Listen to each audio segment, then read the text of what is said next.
On est en 5786, Parashat Shlach Lecha, Medaber Israël Chaviv Miradana.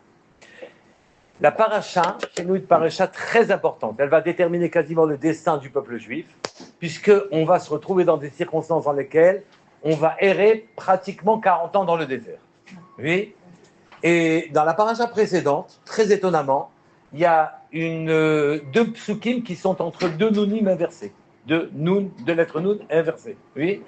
Et qui font qu'on dit qu'en vérité, il n'y a pas 5 Chumshei Torah. Il n'y a pas. Il y en a 7. Il y en a 7. 7, c'est-à-dire les 3 premiers avec Vayikra. Le début de Bamidbar.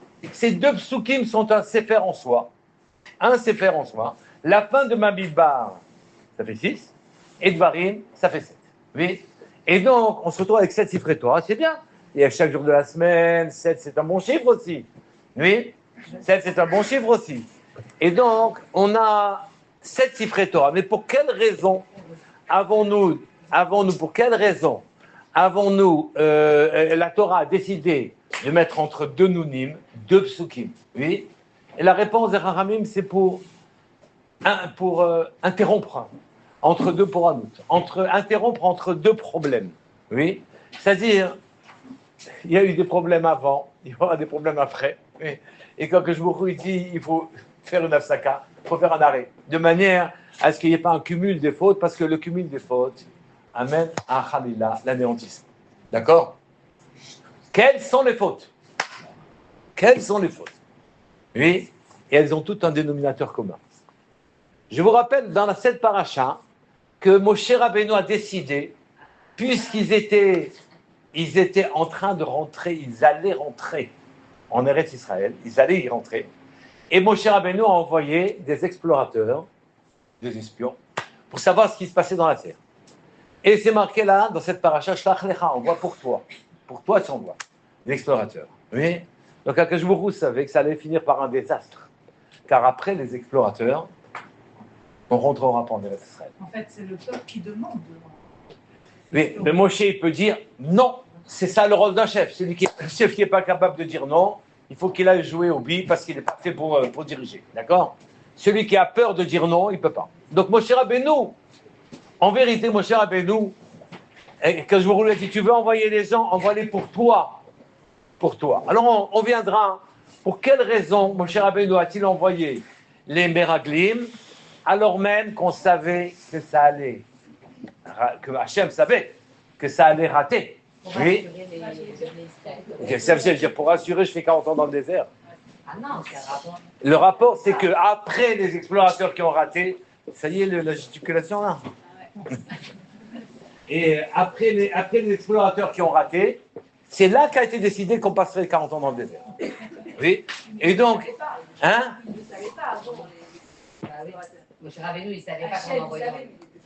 Et il lui a dit Shlach Lecha. Hachem, il savait, avant bois pour toi. Alors, comment pouvez-vous expliquer que Hachem lui a dit Shlach Lecha, envoie pour toi, l'explorateur, alors que ça allait finir par un désastre, oui, un désastre, où finalement toute la génération va mourir dans le désert, presque toute la génération, à part 2 personnes, ou 3, non, plus que 2 personnes, vont mourir dans le désert, et chaque année, il mourrait environ 16 000 personnes. C'est-à-dire, chaque année, ils savaient qu'ils allaient mourir, ils creusaient leur tombe, et puis, il y en a qui n'y descendaient pas, il y en a qui descendaient. Qui ne remontaient pas. Il y en a qui remontaient. Il y en a qui descendaient dans la tombe, il y en a qui n'y descendaient pas. Ils restaient en haut. Ils ne mouraient pas. Il y a que... Donc, ils ne savaient pas qui allait mourir. Mais chaque année, il mourait environ 16 000 personnes parce que toute la génération devait être décimée dans le désert. Donc ici, le fait que quand ils sont allés explorer la terre et qu'ils en sont revenus en disant « Oui, mais là-bas, il y a des géants, c'est impossible de la prendre, on n'aura que des problèmes, Alpiteva, d'après les lois naturelles, on ne peut pas vaincre ces gens-là, etc. » Il y a bon, on ne pouvait pas les vaincre, vous voulez rester dans le désert. Ça sera que les enfants qui n'avaient pas 20 ans, les gens qui n'avaient pas 20 ans à l'époque, qui rentreront en Eretz Israël. Et donc c'est un désastre. Je reprends. Oui. Les Bnei Israël ont cumulé les erreurs. Cumulé les erreurs.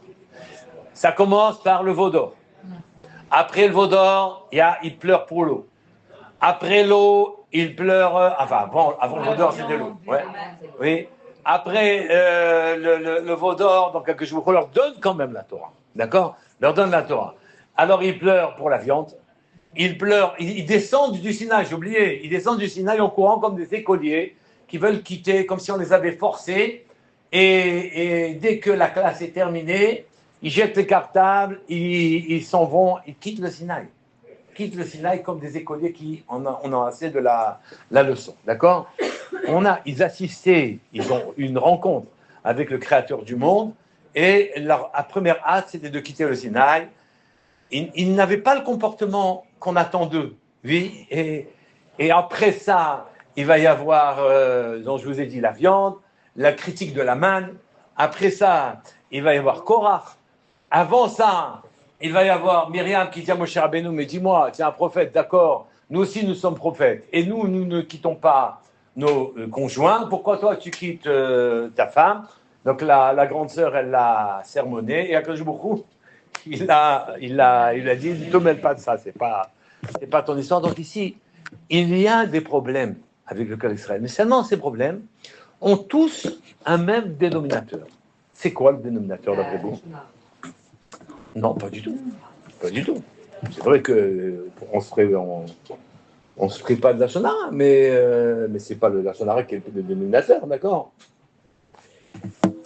C'est que Akadosh Baruch Hu, à la sortie d'Égypte, il nous a pris comme un bébé et pris dans les bras de ses parents.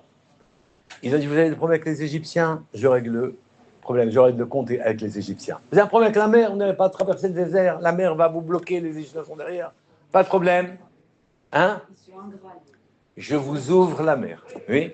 Vous arrivez de l'autre côté de la mer, vous avez un problème, vous n'avez pas d'eau, vous n'êtes pas content parce qu'il n'y a pas d'eau, ça n'a pas de problème, je vous donne de l'eau. Vous n'avez pas à manger, il n'y a pas de problème, je vous donne la main. Maintenant, je vous en prie, concentrez-vous. Vous allez monter au Sinaï. Essayez de prendre la mesure de l'événement. Oui, vous allez monter au Sinaï. Et là-bas, je vais vous donner la Torah. Il va nous donner la Torah. C'est quoi la Torah? C'est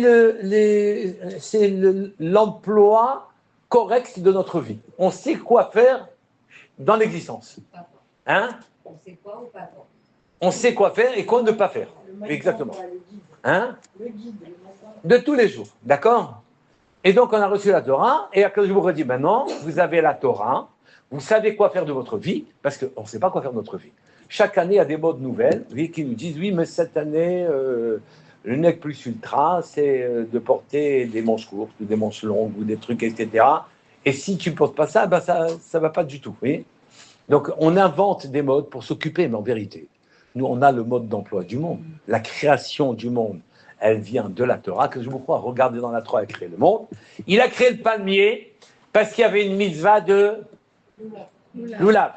Et donc, le palmier a contraint Hachem à créer la terre. Donc, il a créé la terre pour qu'il y ait un palmier. Oui. Et puis, il a créé le paysan qui cultive, qui s'occupe de la terre pour le palmier. Et il a créé le paysan qui devait succéder au paysan, donc il a créé la femme. Et la femme, elle a besoin de bijoux, donc il a créé les marchés financiers, parce que tu ne peux pas exploiter une mine d'argent, c'est beaucoup d'argent. Il y a une mobilisation de capitaux très importante. Donc on a fait des marchés financiers. Quand on fait les marchés financiers, on est obligé de faire les banquiers qui marchent en courant dans les couloirs avec des attachés caisses en cuir de Léviton, oui, et qu'ils courent, même si elle est vide, l'attaché caisse, oui. Et il a fallu faire toutes ces choses. Donc le monde, ça c'est pour une mitzvah. Une mitzvah. Parce qu'il fallait le loulav. Oui. Ensuite, il fallait une autre mitzvah, la shrita. Donc il faut que c'est des bêtes. Il faut des bêtes aussi pour les filines. Et donc le monde entier est créé sur le mode des mitzvot. C'est les mitzvot qui déterminent la création de tout ce qu'il y a dans le monde d'une manière générale. C'est les mitzvot qui déterminent. Je vous la donne, la Torah. Je vous la donne. À tel point, la Torah nous a été donnée, que Moshe Rabbeinu a dit, bon, elle est chez nous, la Torah, très bien, on ne la donne pas aujourd'hui, on la donne demain. Il a bougé le jour du don de la Torah. Il a dit, tu as dit que la Torah, elle est chez nous, très bien, je bouge le jour. que je vous dis. D'accord. La bouche et le jour. Il y a eu une histoire de Tanour de Ben Achnaï avec Rabbi Eliezer et les Chachamim. Rabbi Eliezer a dit, ce Tanour, il y a une discussion s'il était Tahor ou Tamé, il a donné ça à l'Acha, et tout le monde a dit non, c'est pas ça l'Alacha. Alors, Eliezer a dit, mais je sais que c'est ça l'Alacha.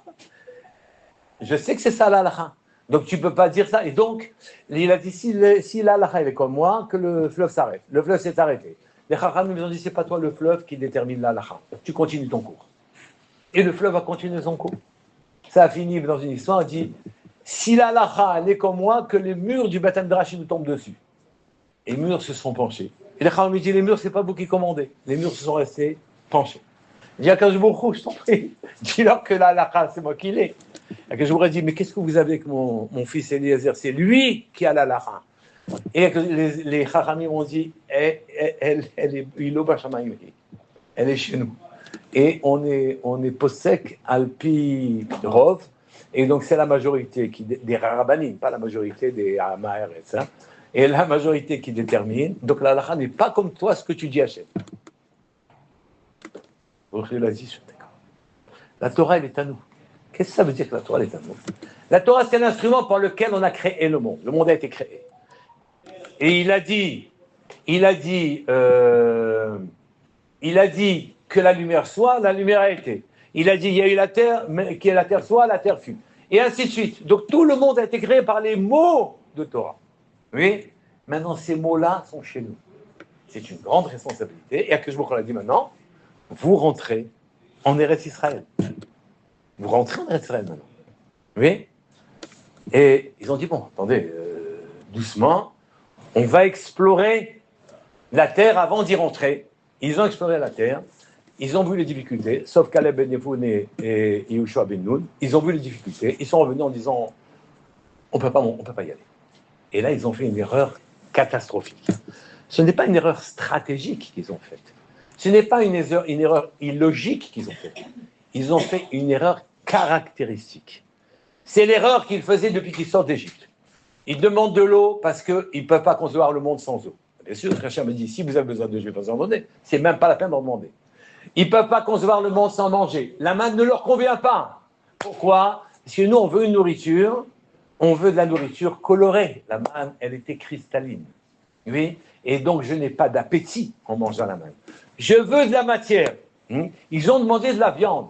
Avant de rentrer en Eretz Israël, quelques jours avant de rentrer en Eretz Israël. Mais tu as des troupeaux, tu vas rentrer en Eretz Israël. Ils ont dit non, mais il faut qu'on se réhabitue aux choses matérielles. Il faut qu'on ait une lisibilité dans le monde. On ne peut pas vivre dans un monde dans lequel on n'est pas sécurisé. Et donc, toutes les fautes que nous avons faites, oui, c'est qu'on n'a pas compris qu'en vérité, il y a deux mondes. Le monde matériel, le monde matériel, oui, et le monde matériel, et il a ses lois, oui, c'est un monde bediavad, oui, c'est pas un monde lechatrila.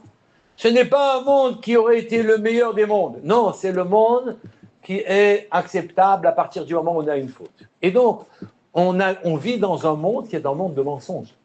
Adam Arishon, il a raté sa sortie, il a fait une faute. Et donc, quand je vous redis, tu ne peux plus rester au Gan Eden. Tu ne peux plus y rester. Donc, je vais te trouver un endroit. Donc, ici, c'est un endroit de Bediabat. Comment traduire Bediabat? A posteriori, ce n'est pas ce qui aurait été fait les Khatrila, a priori. D'accord? Et donc, dans ce monde, nous, on s'y plaît. On veut de l'eau, on veut de la viande, on veut de la sécurité, on veut y comprendre quelque chose. Notre regard, il est porté sur les choses matérielles, on dit c'est beau. Je regarde les plaines, c'est beau. Je regarde une fleur, c'est beau. Je regarde la montagne, c'est beau. Je regarde la mer, c'est beau. Tout est concret. C'est là, c'est clair. On y comprend quelque chose. Et là, on va à chaque fois à l'aventure. C'est déstabilisant. Korach vient et dit, écoute, la normalité, nous avons tous entendu au Sinaï, nous sommes en démocratie, nous aussi on a le droit de parler, il n'y a pas de raison que vous preniez tous les postes. Mais 3 jours avant d'entrer en Israël, on dit on veut de la viande. Il faut se réhabituer aux choses naturelles. Mais ensuite, on a dit on va explorer la terre. Comment tu veux conquérir une terre si jamais tu n'as pas vu quels étaient ses points faibles? Et ainsi de suite. Les erreurs s'accumulent les unes derrière les autres. Les unes derrière les autres. Alors, quelle est l'erreur? L'erreur, c'est qu'on veut se sécuriser, on ne veut pas rentrer dans le monde d'Hachem. Or, on fait la grande erreur. Quelle est l'erreur? L'erreur, c'est qu'on a reçu la Torah. Le monde, il est entre nos mains maintenant. C'est nous qui créons le monde. En tout cas, c'est ce que souhaiterait Hachem. Je vous ai donné la Torah. À vous de créer maintenant. C'est vous qui faites l'événement dans le temps. C'est vous qui faites qui utilisez la matière des choses. Et c'est vous qui faites tout maintenant. Donc vous montez en Eretz Israël et vous faites ce que moi je fais. La Torah est dans vos mains. Oui? Je reprends. Donc Moshe Rabbeinu a envoyé des Meraglim. Pourquoi il a envoyé des Meraglim? Des explorateurs. Pour quelle raison il les a envoyés? Je vous dis, il va envoyer pour toi. Qu'est-ce que ça veut dire envoyer pour toi? Les Chachamim m'expliquent qu'en vérité, Moshe Rabbeinu avait besoin d'envoyer des malachim là-bas. Ce que dit Rabbi Shimon Bar Yochai, c'est qu'il dit que Moshe Rabbeinu, en vérité, il n'allait pas rentrer en Eretz Israël. Et il le savait. On est en train de parler, pas des 40 ans. C'est depuis le début. Depuis le début, on vient de sortir d'Égypte. On est dans la 2e année pratiquement. On a reçu la Torah et Moshe Rabbeinu, il sent qu'il ne va pas rentrer en Eretz Israël. Pourquoi? Parce que Eretz Israël, c'est pas pour Moshe Rabbeinu. Pourquoi c'est pas pour Moshe Rabbeinu? Parce que Moshe Rabbeinu, il est comme un soleil. Il brille. C'est lui qui offre. Il est un relais de lumière pour le monde entier. Par lumière, entendez, la lumière est bivalente. La lumière, elle est d'un côté, elle nous éclaire et donc on y comprend quelque chose. Oui. Et deuxièmement, c'est l'énergie, c'est le feu, c'est la vie. D'accord? Et donc chez nous, la vie et la compréhension sont intimement liées. Un peu comme la moelle de nos os. La moelle, à l'intérieur d'un os, elle dit à l'os, tu grandis comme ça et comme ça. Elle ne va pas le faire grandir comme un foie. Donc la cellule, la moelle elle-même, elle est d'un côté, elle donne la vie à l'os, et de l'autre côté, elle est intelligente. C'est deux en même temps. Chez nous, la vie et l'intelligence, c'est exactement pareil. Les mouchines, on appelle mouchines. Mouchines, comment on va dire ça? C'est bon. La sève cervicale. Oui, les mouchines sont et la vitalité, hein, et de la compréhension. D'accord? Et donc, Moshe Rabbeinu savait qu'il n'allait pas rentrer en Israël. Comme ça dit Rabbi Shimon Bar Yochai. Et que donc, il a envoyé 10 envoyés pour qu'ils lui disent qu'est-ce qui se passe là-bas, dans cette terre-là qu'il ne verra pas. À la finale, il restera encore dans le désert 40 ans, oui. Mais il savait qu'il n'allait pas rentrer. Et donc, c'est ça, Shlach Lecha. On voit pour toi. Va, tu vas voir oui, ce qui se passe en Eretz Israël. Et Eretz Israël, c'est comme la lune. C'est comme Israël. Elle prend l'éclat de la lumière, elle prend de la vie d'ailleurs, elle prend de l'énergie d'ailleurs, elle prend de la compréhension d'ailleurs, et elle agit avec ce qu'elle comprend. Elle est comme la lune. Elle est malchout, Eretz Israël.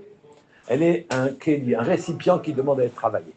On travaille le monde entier, on travaille en Israël. Et ce que l'on fait en Israël va rejaillir sur le monde entier.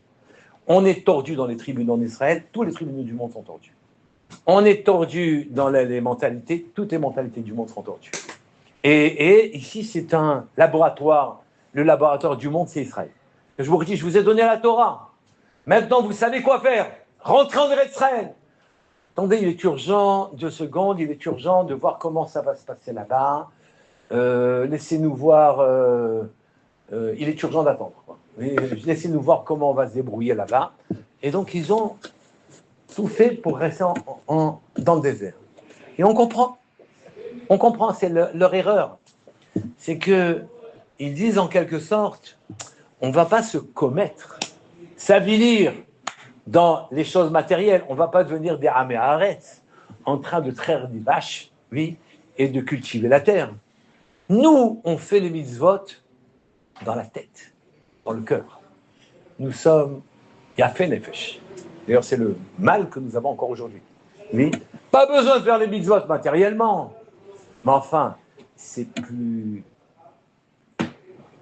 grand de faire les mitzvot avec une bonne intention, etc. Mais le reste, ça n'a pas d'importance. Mais oui.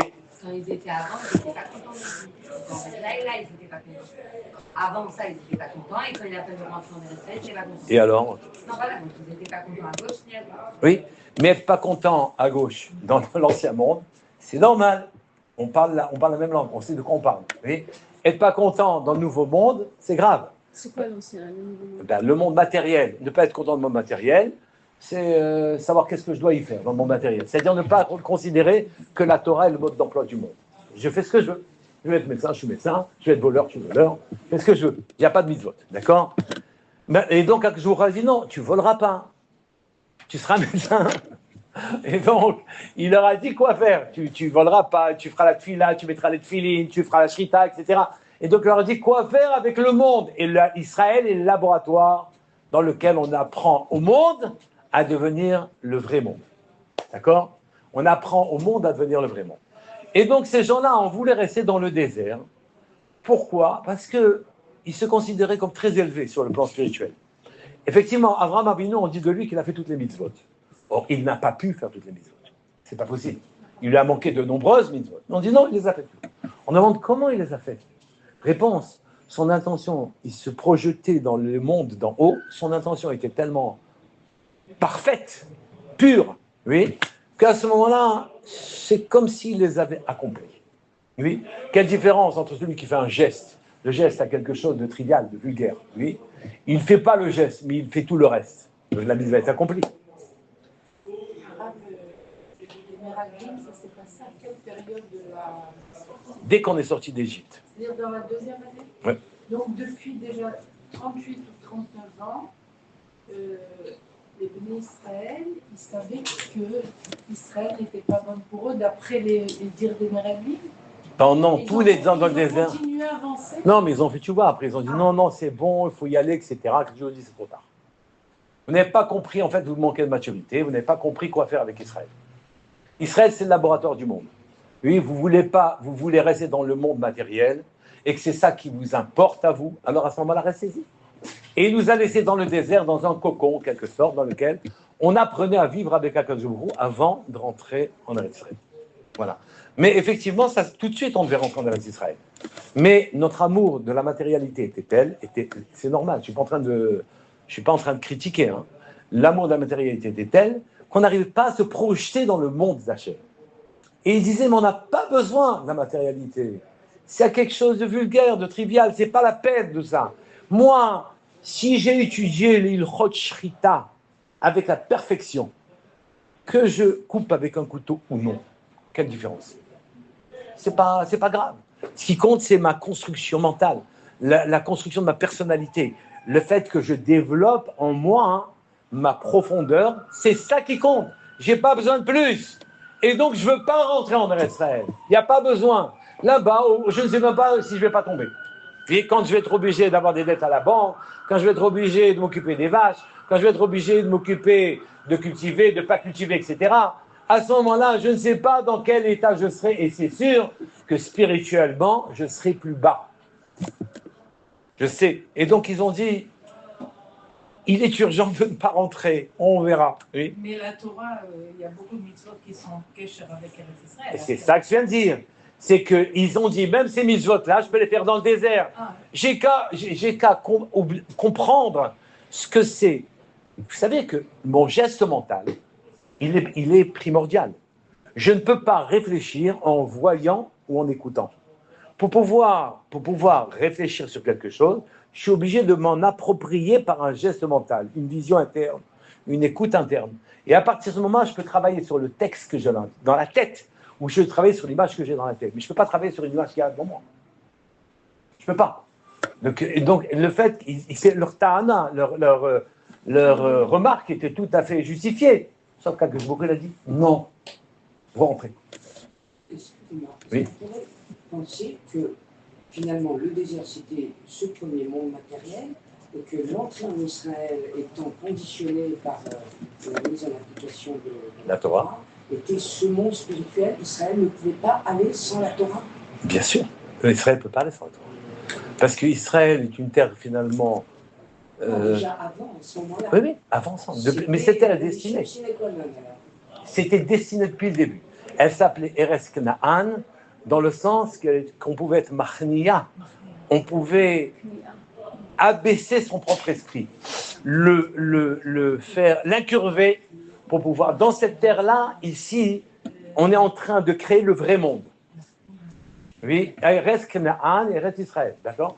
Et donc la Torah était l'instrument par lequel on devait apprendre à vivre dans le monde matériel et modifier, façonner le monde matériel pour qu'il accueille le Beit HaMikdash, la présence divine. Même dans ce monde anodin, trivial, vulgaire, alors on fait descendre Akadosh Baruch Hu. Et à partir de ce moment-là, on y vit, d'accord? Donc je reprends. Eux, ils ont dit, mais non, mais la Torah, c'est pas quelque chose comme ça, nous sommes des belles âmes. Mais nous arrivons à construire toute notre personnalité en faisant les mitzvot dans le cœur. Et les mitzvot de la Shrita, par exemple, Oui. qui ont été données à la Kabbalah Torah. Tout. Oui, mais comment on explique ça, puisque après les Bnei Israël, ils ont mangé la manne dans le désert. Alors comment ça se fait?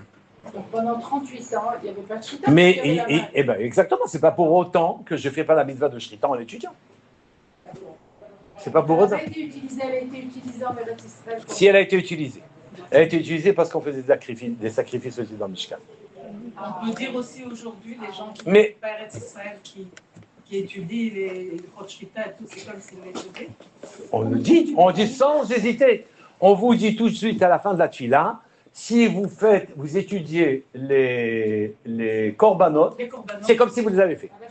Ah, Clair. Et quand on dit une échama par une tzpaten, Oui. Pas une svatenu, c'est ça que ça veut dire. C'est-à-dire, exactement. Et donc la Torah était comme ça, la Torah nous a été donnée de manière à ce qu'on façonne la terre qui était Eretz Canaan, qu'on la fasse, pas dériver, qu'on la courbe pour pouvoir la donner à Kadosh Baruch Hu. Et dans cette terre-là, on fait, dans une terre vulgaire, quoi, en quelque sorte, on fait descendre, enfin vulgaire c'est difficile de dire ça sur une terre d'Israël qui a de la Kedusha, mais une terre pshuta, de rendre une terre, lui donner sa Kedusha, et à Kadosh Baruch Hu, il descend dans cette terre-là. Donc ici, eux, ils ont dit non. mais c'est quand même paradoxal par rapport au Mishbeach, Eh bien, pourquoi c'est des paradoxes? les shvatim qui ont le dégel, c'est quand même, ça veut dire quelque chose, c'est physique, c'est pas... C'est Attendez, physique et spirituel, les deux. en même temps. est-ce que quelqu'un était ennemi de son propre intérêt? Vous avez des tribus, ils disent, écoutez, il faut bien réfléchir à ce qu'on fait. C'est une phrase très répandue, soyons sérieux. Oui, on ne peut pas y aller comme ça. Et on ajoute comme ça, ça veut dire on n'y va pas. En ajoutant le mot comme ça. Oui, il faut se préparer. Mais Hachem leur a dit, Mamash, il faut y aller. Oui. Donc ils avaient l'ordre d'Hachem, mais ils n'ont pas été. Ils ont dit non, on va se préparer. On va... Pas tout de suite. Quand on ne peut pas dire non, qu'est-ce qu'on dit? Attends. Voilà. Mais en fait, il y a le peur de l'inconnu au final. Là, en fait, Mais toutes les fautes, elles viennent quand on veut rester dans un secteur, un confort de connu. Zone de confort. Une zone de confort, on ne veut pas bouger de là. Toutes les fautes, elles viennent de là. Toutes les fautes. le changement. On ne veut pas le changement, ou en tout cas le changement le plus petit qui soit. Oui, on n'arrive même pas à se projeter dans les mots. Vous ne pouvez pas rester dans une phrase, même de Teilim, que tout le Teilim, vous vous oubliez et vous restez que dans le Teilim. En étant dans le tac du monde. Il y a un rapport entre les deux psukim qui sont un livre en soi-même. Ouais. Et laissons ça pour la suite. Ça, c'est pour la suite. Non, même pas pour la suite, non, je ne vais pas en parler. Et on ne peut pas parler de tout. Hein. Si les explorateurs Oui. étaient revenus avec une idée positive par rapport à Eretz Israël, Matov, vous m'avez. ok, est-ce qu'on n'aurait pas eu quand même ces 40 ans à Eretz? Non. On devait les avoir. Parce que sinon, ça aurait été très très beau d'avoir Gam Kabbalat Torah et Gam Atzmada de Eretz Israël. Non, on n'aurait pas eu. Il y a eu quand même un siècle entre Kabbalat Torah et l'entrée en Eretz Israël, parce qu'il y a eu ces 40 ans. C'est pas bon les 40 ans. C'est pas une bonne chose 40 ans. C'est ce que je. Quand vous faites un don, ne donnez pas 40, donnez 42. C'est les mêmes bêtes chargées. Voilà. Non, c'est pas bon les 40 ans. 40 ans, c'est la condition du mal et du bien, du mal. 40 ans, c'est le temps qu'un bébé, son cycle est déterminé. 40 ans, c'est... Hein 40 jours, pardon. 40 ans, oui. D'accord, 40 jours, évidemment. Quand le chiffre 40, il n'est pas bon. Hein J'espère bien que je sais Oui, oui. Ça va très bien, Carlos. Non, c'est pas grave, ça, laissons ça de côté. Donc, et donc, ici, il y a, vous savez, sauf 2 personnes. Il a envoyé parmi les 12 tribus quelqu'un qui s'appelait Caleb ben Yefouné et Yehoshua ben Nun. Yehoshua, il l'a béni. Il s'appelait Oshéa. Il lui a donné un Yud, Yehoshua. Il va être délivré. Yehoshua. De qui il a pris le Yud? Parce il faut quelqu'un lui donner le Yud. C'est Sarai. Sarai qui ne pouvait pas affronter tant qu'elle s'appelait Sarai, parce qu'elle n'avait pas de Beit Kiboul, elle n'avait pas de Hé, elle n'avait pas de Kéli. Et donc, quand elle s'appelait Sarah, elle pouvait affronter, mais le Yud, il est parti. Chez qui il est parti? Chez Yehoshua, qui va l'utiliser opportunément de manière à ce qu'il soit sauvé. Et Yehoshua, et de l'autre côté, il y a Caleb ben Yefouné. Mais lui, il n'a pas reçu de bracha, Caleb ben Yefouné. Et donc, il voyait l'esprit dans lequel les explorateurs étaient venus, qui était une manière de dire non, on ne va pas en rentrer en Eretz Israël, autant rester dans le désert avec les intellos et les bonnes âmes, oui. Et donc, ils ont eu peur de craquer. Il a eu peur de craquer. Qu'est-ce qu'il a fait? Il est allé sur le tombeau des patriarches. On dit que Caleb ben Yefouné, c'était un Gilgoul de Eliezer et Abraham. Et donc, il est retourné voir son maître, Abraham. Il est allé à Hébron, dans le kever des patriarches. Eh bien, justement, il est vivant. Il y est encore. Oui, mais une étincelle. Moshe Rabbeinu, quand on a dit Shlach Lecha, ça veut dire que même c'est des étincelles de Moshe Rabbeinu qui sont parties, 12 étincelles qui sont parties. Et donc, Eliezer et Abraham, il est dans le Kever, d'ailleurs, actuellement, pratiquement vivant. Oui. Et je vais raconter l'histoire, non? C'est pas dans Chesed d'Abraham, qui est le grand-père de Rav Azoulay. Il a écrit un livre de Kabbalah qui s'appelle Chesed d'Abraham. Et de son temps, il y a un arabe qui venait visiter le kever des patriarches. Et que quand il est arrivé là-bas, et c'était pas bien agencé et bien ordonnancé comme aujourd'hui, c'était des planches de bois au-dessus du kever. Et donc, quand il a prié là-bas, il a perdu sa dague, son couteau. Et son couteau était serti de diamant, il ne voulait pas l'abandonner. Donc le couteau est tombé entre 2 lattes de bois et il ne pouvait pas aller chercher, il avait peur d'aller chercher. Il a envoyé un serviteur, il a descendu le serviteur, il est remonté, il est mort. Il est mort en bas, je veux dire, et donc il est remonté avec des corps. Il envoie un deuxième serviteur, il meurt aussi. Un troisième, quatrième, enfin. Et on aurait souhaité que ça dure un certain temps, mais ça s'est arrêté au 3e. Et donc, il n'y a pas eu de 4e. Il est allé voir le chef du village de Hébron, qui était un arabe là-bas, et il lui a dit, écoute, les Juifs, ils ne peuvent pas descendre me chercher ma dague, je ne peux pas laisser la dague, elle vaut très cher. Alors, je donnerai une très grosse récompense à celui qui me ramène la dague. Et le chef du village dit, c'est pas comme ça qu'on traite les Juifs. On leur dit, ou la dague, elle remonte, ou tout le monde s'en va. Et vous laissez tous vos biens ici. Et c'est ce qu'ils ont fait. Ils ont fait donc un goral, et c'est Rabbi Avraham Hazulay qui est descendu. Et comme il savait qu'on descend sans remonter, alors il s'est mis dans le vêtement dans lequel on devait l'enterrer. Donc il a prié, etc., fait tout ce qu'il voulait, puis il est descendu. C'est écrit dans son livre. Hein. Il est descendu. Et quand il est arrivé en bas, Eliezer, Eved Avraham, est venu vers lui en disant, prends la dague, tu restes pas une minute de plus, tu remontes.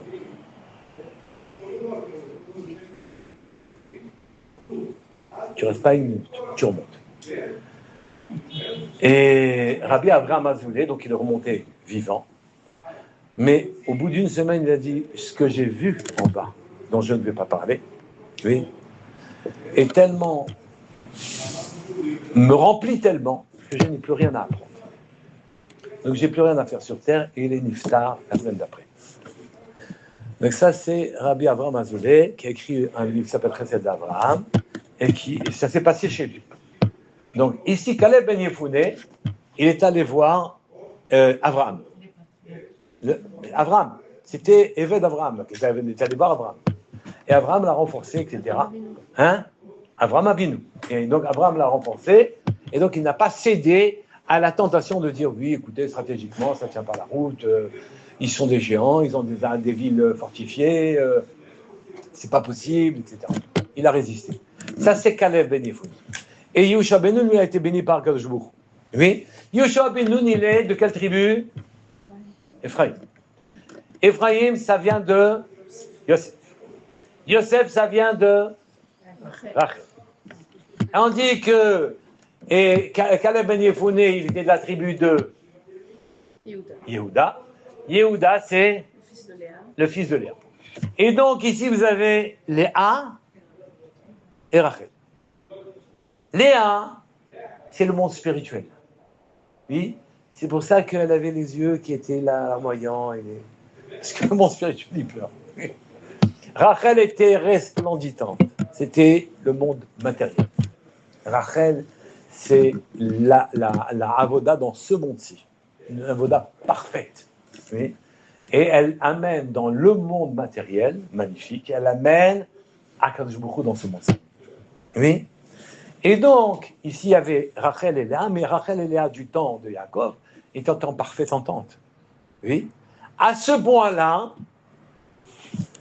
oui, que Rachel, qui représente le monde tel qu'on le voit, le monde qu'on appelle Olam, voilé. Il est voilé ce monde-ci. On ne voit pas ce qu'on doit voir. Non. Ce qu'on devrait voir. On ne voit pas la présence divine. Oui, on a donné un substitut des lois naturelles et matérielles qu'on aime beaucoup. Et puis, tel que le monde est là, on l'aime. C'est la raison pour laquelle elle représentait le Olam dévoilé. D'accord? Et Léa, elle, par contre, c'était l'intériorité, le monde de la profondeur, le monde de la spiritualité, le monde qui n'est pas présent, et donc elle pleure. Oui. Mais qui a cédé sa place à qui? Rachel a cédé sa place à... Et donc le monde matériel... C'est la place au spirituel. Exactement. C'est bon, tu vas me le dire. Ouais, mais... La représentante du monde matériel. Oui. C'est Rachel. Beau, magnifique, etc. Elle a donné sa place à Léa. Et donc, c'est comme si elle avait cédé son monde, elle a donné son monde, elle l'a donné à Léa.